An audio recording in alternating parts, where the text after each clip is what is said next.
KGF ನಗರಾಭಿವೃದ್ಧಿ ಪ್ರಾಧಿಕಾರದ ನೂತನ ಅಧ್ಯಕ್ಷರಾಗಿ ಜಿ ಗೋಪಾಲ್ ರೆಡ್ಡಿರವರ ಅಧಿಕಾರ ಸ್ವೀಕಾರ ಸಮಾರಂಭವನ್ನು ಏರ್ಪಡಿಸಲಾಗಿತ್ತು.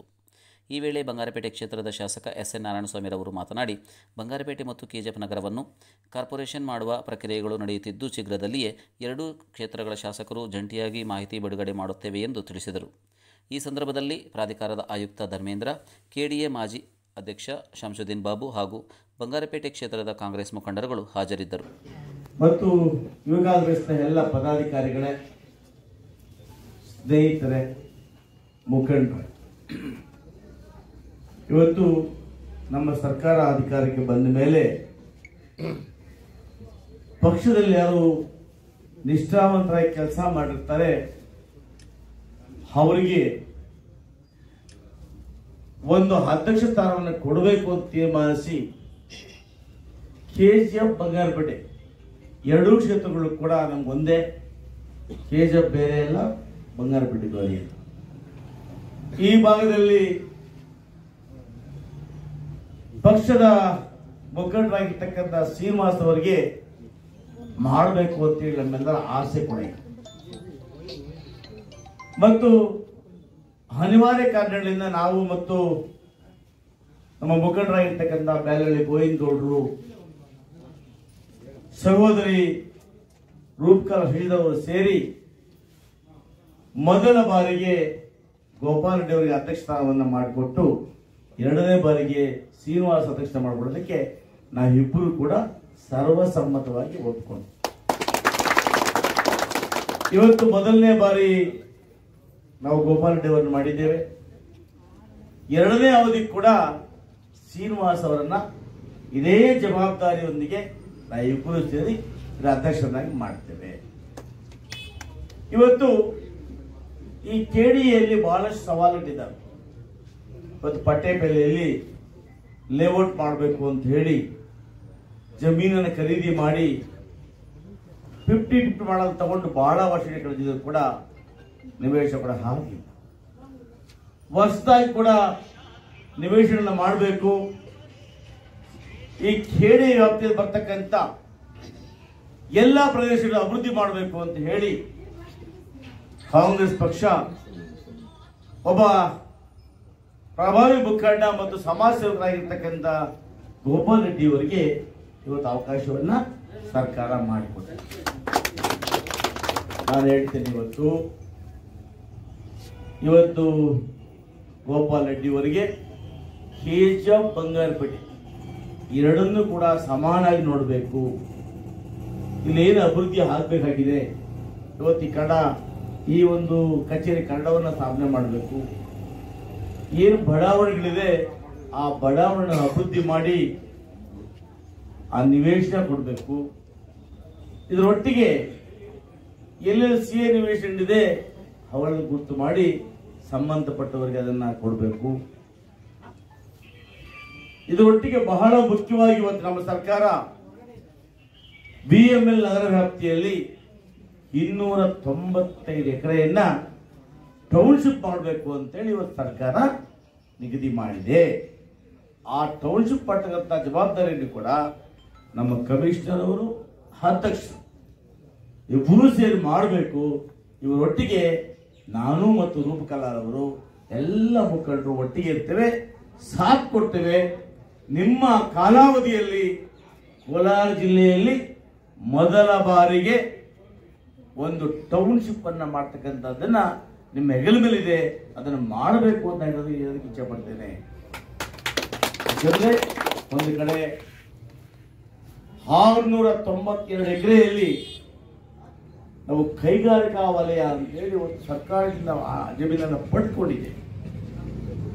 ಏನಪ್ಪ ಕೈಗಾರಿಕಾ ವಲಯ ಅಂದ್ರೆ ಅದನ್ನ PPP ಮಾಡಲಲ್ಲಿ ಇವತ್ತು ನಾವು ಯಾರೆಲ್ಲ ಇಲ್ಲಿ ಇಂಡಸ್ಟ್ರೀಸ್ ಮಾಡಲಿಕ್ಕೆ ಅವಕಾಶ ಇದೆ ಅವರೆಲ್ಲರೂ ಆಹ್ವಾನ ಮಾಡಿ ಅವರಿಗೆ ಬೇಕಾಗುವಂತಹ ಎಲ್ಲ ಮೂಲಭೂತ ಸೌಕರ್ಯಗಳು, ರಸ್ತೆ, ನೀರಿನ ಸೌಕರ್ಯ, ಎರಡು ಸೌಕರ್ಯ, ಹೀಗೆ ಎಲ್ಲವನ್ನು ಕೂಡ ಇಲ್ಲಿ ಸೃಷ್ಟಿ ಮಾಡಿ ಅನುಕೂಲವನ್ನು ಒದಗಿಸಿಕೊಟ್ಟು ಆ ಮೂಲಕ ಕೆಜಿಎಫ್ ಬಂಗಾರಪೇಟೆಯನ್ನ ವಿಶೇಷ ರೀತಿಯಲ್ಲಿ ಅಭಿವೃದ್ಧಿ ಮಾಡಬೇಕು ಅಂತೇಳಿ ನಮ್ಮ ಸರ್ಕಾರದ ಮುಖ್ಯಮಂತ್ರಿಗಳು, ಉಪಮುಖ್ಯಮಂತ್ರಿಗಳು, ಈ ಒಂದು ರಾಜ್ಯದ ನಗರಾಭಿವೃದ್ಧಿ ಸಚಿವ ಸುರೇಶ್ ಅವರು ಮತ್ತು ಈ ಭಾಗದ ಶಾಸಕಿಯಾಗಿರ್ತಕ್ಕಂಥ ರೂಪಕಲಾ ಶಶಿದವರು, ನಾನು ಕೂಡ ಪ್ರಾಮಾಣಿಕವಾಗಿ ಪ್ರಯತ್ನವನ್ನು ಪಟ್ಟು ಈ ಒಂದು ಜಿಲ್ಲೆಯಲ್ಲಿ KGF ಬಂಗಾರಪೇಟೆನ ಅಭಿವೃದ್ಧಿ ಮಾಡಲಿಕ್ಕೆ ಪಣ ತೊಟ್ಟಿದ್ದೇವೆ.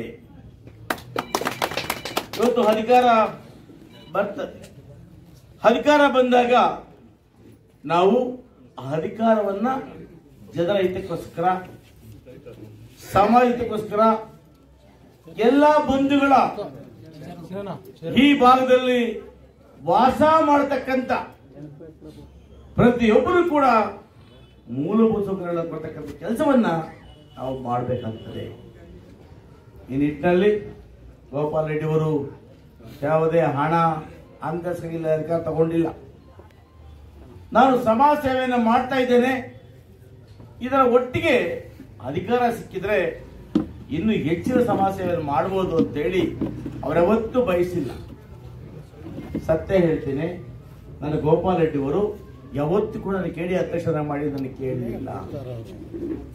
ಪಕ್ಷ, ಅವರ ಹಿರಿತನ, ಅವರ ಸಮಾಜ ಸೇವೆ ಅದನ್ನು ಗುರುತಿಸಿಕೊಂಡಿದೆ ಹೊರತು ಯಾರೋ ಬರುವಂತಕ್ಕಾಗ್ಲಿ, ಯಾರೋ ಒತ್ತಡಕ್ಕಾಗ್ಲಿ ಅವರಿಗೆ ಈ ಪದವಿ ಸಿಕ್ಕಿಲ್ಲ. ಅವರು ಮಾಡಿದ ಸೇವೆಯನ್ನು ಗುರುತಿಸಿ ಸರ್ಕಾರ ಅವರಿಗೆ ಈ ಒಂದು ಅನುಕೂಲವನ್ನು ಮಾಡಿ. ಬಂಧುಗಳೇ, ಇಷ್ಟು ಹೇಳ್ತೀನಿ. ಗೋಪಾಲ್ ರೆಡ್ಡಿ ಅವರಿಗೆ ಬಹಳ ಆಸಕ್ತಿ ಇದೆ. ನಿಮ್ಮ ಆಸಕ್ತಿಯನ್ನು KGF ಮತ್ತು ಬಂಗಾರಪೇಟೆ ವ್ಯಾಪ್ತಿಯ KGF ನಗರಾಭಿವೃದ್ಧಿ ಪ್ರಾಧಿಕಾರ ಬರ್ತಕ್ಕಂಥ ಬಡಾವಣೆಗಳು, ಆ ಬಡಾವಣೆಗಳ ಅಭಿವೃದ್ಧಿ, ಪಟ್ಟೇಪಲ್ಲಿ ವೃತ್ತಿಯನ್ನು ನಾವು ಮಾಡಿದ್ದೀವಿ. ಆ ಬಡಾವಣೆಯನ್ನ ಮತ್ತೊಮ್ಮೆ ಅಭಿವೃದ್ಧಿ ಪಡಿಸಿ ಜನರಿಗೆ ಕೊಡ್ತಕ್ಕಂಥದ್ದು. ಜೊತೆಗೆ ನಿಮ್ಮ ಕಾಲದಲ್ಲಿ ಬಂಗಾರಪೇಟೆಯಲ್ಲಾಗಲಿ KGF ಅಲ್ಲಾಗಲಿ ಎಲ್ಲಾದರೂ ಒಂದು ಕಡೆ ನಿಮ್ಮ KGF ನಗರಾಭಿವೃದ್ಧಿ ಪ್ರಾಧಿಕಾರದ ಒಂದು ಬಡಾವಣೆಯನ್ನ ನಿರ್ಮಾಣ ಮಾಡಬೇಕು ಅಂತೇಳಿ ನಾನು ಅದನ್ನು ಇಚ್ಛೆ ಪಡ್ತೀನಿ. ಯಾಕಂದ್ರೆ ಇವತ್ತಿನ ಬೆಲೆಗಳಲ್ಲಿ ಅನೇಕರ ಬಡವರಿಗೆ ನಿವೇಶನ ಖರೀದಿ ಮಾಡಲು ತೊಂದರೆ ಆಗ್ತದೆ. ಕನಿಷ್ಠ ಪಕ್ಷ ಸರ್ಕಾರದಿಂದ ಬಡಾವಣೆ ಮಾಡಿದ್ರೆ ಕಡಿಮೆ ಬೆಲೆಯಲ್ಲಿ ನಿವೇಶನ ಕೊಡಲಿಕ್ಕೆ ಅನುಕೂಲ ಆಗ್ತದೆ. ಆ ನಿಟ್ಟಿನಲ್ಲಿ ಯಾವುದೇ ಸ್ಥಳವನ್ನು ಗುರುತಿಸಿ ಆ ಸ್ಥಳವನ್ನ ಖರೀದಿ ಮಾಡಲು ಸಾಧ್ಯ ಆಗಿಲ್ಲ ಅಂದ್ರೆ ಒಡಂಬಡಿಕೆ ಮಾಡಿಕೊಂಡು ಇವತ್ತೇನು PPP ಮಾಡಲಿದೆ ಅದರ ಅನ್ವಯ ಆ ಮಾಲೀಕರಿಗೆ ಕೊಟ್ಟು ಉಳಿದಿದ್ದನ್ನ ಪ್ರಾಧಿಕಾರಕ್ಕೆ ಬಳಸಿಕೊಟ್ಟ ಕೆಲಸವನ್ನು ಮಾಡಬೇಕು ಅಂತೇಳಿ ನಾನು ಒಂದು ಸಲಹೆಯನ್ನು ಕೊಡ್ತಾ, ಬಹುಶಃ ನಿಮಗೆ ಜೀವನದಲ್ಲಿ ಭಗವಂತ ಸೇವೆ ಮಾಡಲಿಕ್ಕೆ ಅವಕಾಶ ಕೊಟ್ಟಿದ್ದೇನೆ. ಈ ಅವಕಾಶವನ್ನ ತಾವೆಲ್ಲ ಕೂಡ ಉತ್ತಮ ರೀತಿಯಲ್ಲಿ ನಡೆಸ್ಕೊಂಡು ಹೋಗಬೇಕು. ಎಲ್ಲರನ್ನೂ ವಿಶ್ವಾಸ ತಗೋಬೇಕು. ಸಹೋದರಿ ಶಾಸಕಿಯಾಗಿರ್ತಕ್ಕಂಥ ರೂಪಕಲಾ ಅವರನ್ನು ಕೂಡ ಅವರು ಹೇಳಿದಂಥ ಕೆಲಸಗಳನ್ನ, ಅವರು ನಮ್ಮ ಈ ಬಾರತಕ್ಕಂಥ ಎಲ್ಲ ಮುಖಂಡರನ್ನ ವಿಶ್ವಾಸ ತಗೊಂಡು ನೀವು ಅಭಿವೃದ್ಧಿಯನ್ನು ಮಾಡಲಿ ಅಂತೇಳಿ ಆ ಭಗವಂತ ನಿಮಗೆ ಶಕ್ತಿಯನ್ನು ಕೊಡಲಿ ಹೇಳಿ ನಾನು ತಮಗೆ ಮತ್ತೊಮ್ಮೆ ಶುಭವಾಗಿ ಹಾರೈಸಿ ನನ್ನ ಮಾತನ್ನು ಮುಗಿಸ್ತೇನೆ. ಧನ್ಯವಾದಗಳು. KDA ಚೇರ್ಮನ್ ಮಾಡಿದ ನಮ್ಮ ಜನಪ್ರಿಯ ಶಾಸಕರಿಗೆ ಮತ್ತು ನಮ್ಮ KGF ಶಾಸಕಿಯಾದ ರೂಪಕಲಾ ಶಶಿಧರ್ ಅವರಿಗೆ ಹೃದಯಪೂರ್ವಕ ಧನ್ಯವಾದಗಳನ್ನು ತಿಳಿಸ್ತೇನೆ. ಮತ್ತು ಇದಕ್ಕೆ ಸಹಕಾರ ಮಾಡಿದ ನಮ್ಮ ಬೈರತಿ ಸುರೇಶ್ ಅಣ್ಣವರಿಗೂ ಪೂರ್ವ ಧನ್ಯವಾದಗಳನ್ನು ತಿಳಿಸ್ತೇನೆ.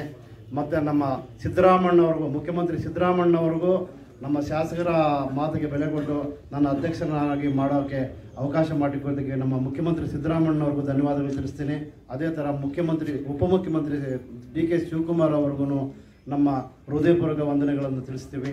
ಮತ್ತು ಈ ಭಾಗದ ಎಲ್ಲ ನಮ್ಮ ಪಟ್ಟಣ ಪಂಚಾಯತಿ ಸದಸ್ಯರಿಗೂ, ನಮ್ಮ ಬಂಗಾರಪೇಟೆಯ ಪುರಸಭಾ ಸದಸ್ಯರಿಗೂ, ಗ್ರಾಮ ಪಂಚಾಯತಿ ಅಧ್ಯಕ್ಷರುಗಳಿಗೂ, ಗ್ರಾಮ ಪಂಚಾಯತಿ ಸದಸ್ಯರುಗಳಿಗೂ ಎಲ್ಲ ಧನ್ಯವಾದಗಳು ತಿಳಿಸ್ತೇನೆ ನಮ್ಮ ಕಾರ್ಯಕ್ರಮವನ್ನು ಯಶಸ್ವಿ ಮಾಡಿಕೊಟ್ಟಿದ್ದಕ್ಕೆ. ಮತ್ತು ನಮ್ಮ ಶಾಸಕರು ಹೇಳಿದಾಗೆ ನಾನು ಪ್ರಾಮಾಣಿಕ ಪ್ರಯತ್ನ ಮಾಡ್ತೀನಿ. ಇದ್ರ ಬಗ್ಗೆ ನನಗೆ ಏನು ಗೊತ್ತಿಲ್ಲ, ಅಫ್ಸಿಯಲ್ ಮೀಟಿಂಗ್ ಕರೆದು ಶಾಸಕರಿಗೆ ಸಲಹೆ ತಗೊಂಡು ಮುಂದಿನ ದಿನಗಳಲ್ಲಿ ನಾವು ಏನು ಮಾಡ್ತೀವಿ ಅಂತೇಳಿ ಮುಂದಿನ ದಿನಗಳಲ್ಲಿ ತಿಳಿಸ್ತೀನಿ ಅಂತೇಳಿ ನಮ್ಮ ಮೀಡಿಯಾ ಮಿತ್ರರಿಗೆ ಎಲ್ಲರಿಗೂ ಧನ್ಯವಾದಗಳು ತಿಳಿಸಿ ನಾನು ಮಾತು ಮುಗಿಸ್ತೀನಿ. ಇವತ್ತು ಕಾಂಗ್ರೆಸ್ ಪಕ್ಷಕ್ಕೆ ಉತ್ತಮ ಕಾರ್ಯಕರ್ತನಾಗಿ ಜನಸೇವೆಯನ್ನು ಮಾಡ್ತಾ ಜನರ ಮಧ್ಯದಲ್ಲಿ ಒಳ್ಳೆ ಕೆಲಸ ಮಾಡಿ ಪಕ್ಷದ ಸಂಘಟನೆಯನ್ನ ಮಾಡ್ತಕ್ಕಂಥವ್ರನ್ನ ಪಕ್ಷ ಗುರುತಿಸಿದೆ. ಆ ಯಾರು ಪಕ್ಷದಲ್ಲಿ ಕೆಲಸ ಮಾಡ್ತಾರೆ ಅವರೇ ತಾಳ್ಮೆಯಿಂದ ಕಾದ್ರೆ ಯಾವತ್ತಾದ್ರೂ ಒಂದು ಉದ್ಯೋಗ ಸಿಗುತ್ತೆ, ಒಳ್ಳೆ ಅವಕಾಶ ಸಿಗುತ್ತೆ. ಅದಕ್ಕೆ ಬಹುಶಃ ಗೋಪಾಲ್ ರೆಡ್ಡಿ ಅವರ ಉದಾಹರಣೆ ಅಂತ ಹೇಳೋಕೆ ಇಚ್ಛೆ ಪಡ್ತೀನಿ.